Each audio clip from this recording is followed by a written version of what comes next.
कहानी पुरानी किताब। एक छोटे से गांव में एक लड़की रहती थी जिसका नाम मरियम था। मरियम किताबों की दीवानी थी। वो ज्यादातर वक्त पुरानी लाइब्रेरी में गुजारती जहां धूल में लिपटी किताबें पड़ी रहती थी।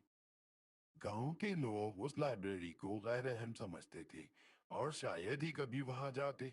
मगर मरियम को लगता था कि इन किताबों में कोई खास राज छुपा है। एक दिन मरियम को लाइब्रेरी की सबसे निचली अलमारी में एक पुरानी बोसीदा किताब मिली। किताब के सफ़ात जर्द और नाजुक थे, मगर उन पर लिखी जबान वो समझ नहीं पा रही थी। किताब के पहले सफ़े पर एक नक्शा था और उसके नीचे लिखा था, ये किताब उनके लिए है जो अपने ख्वाबों की तलाश में है।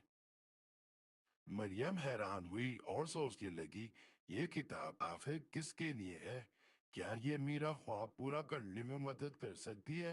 उसने किताब को गौर से देखना शुरू किया। हर सफ़े पर एक इशारा था और यूं लगता था जैसे ये नक्शा उसे कहीं ले जाना चाहता हो।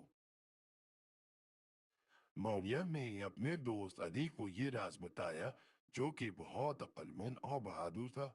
दोनों ने फैसला किया कि वो नक्शे की मदद से इस राज को तलाश करेंगे। नक्शा उन्हें गांव के पुराने जंगल की तरफ ले गया। जंगल में चलते हुए वो एक कदीम दरख्त के पास पहुंचे जिसके नीचे एक चमकता हुआ संदूक दफन था। अली ने संदूक खोद कर निकाला।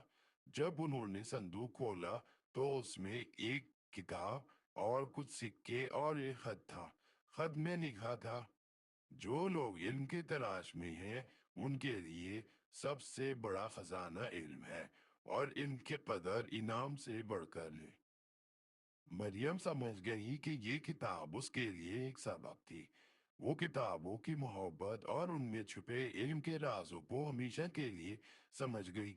वो वापस लाइब्रेरी गई और गांव के बच्चों को इल्म का शौक दिलाने लगी। जल्द ही गांव की लाइब्रेरी सबके लिए खजाने की जगह बन गई।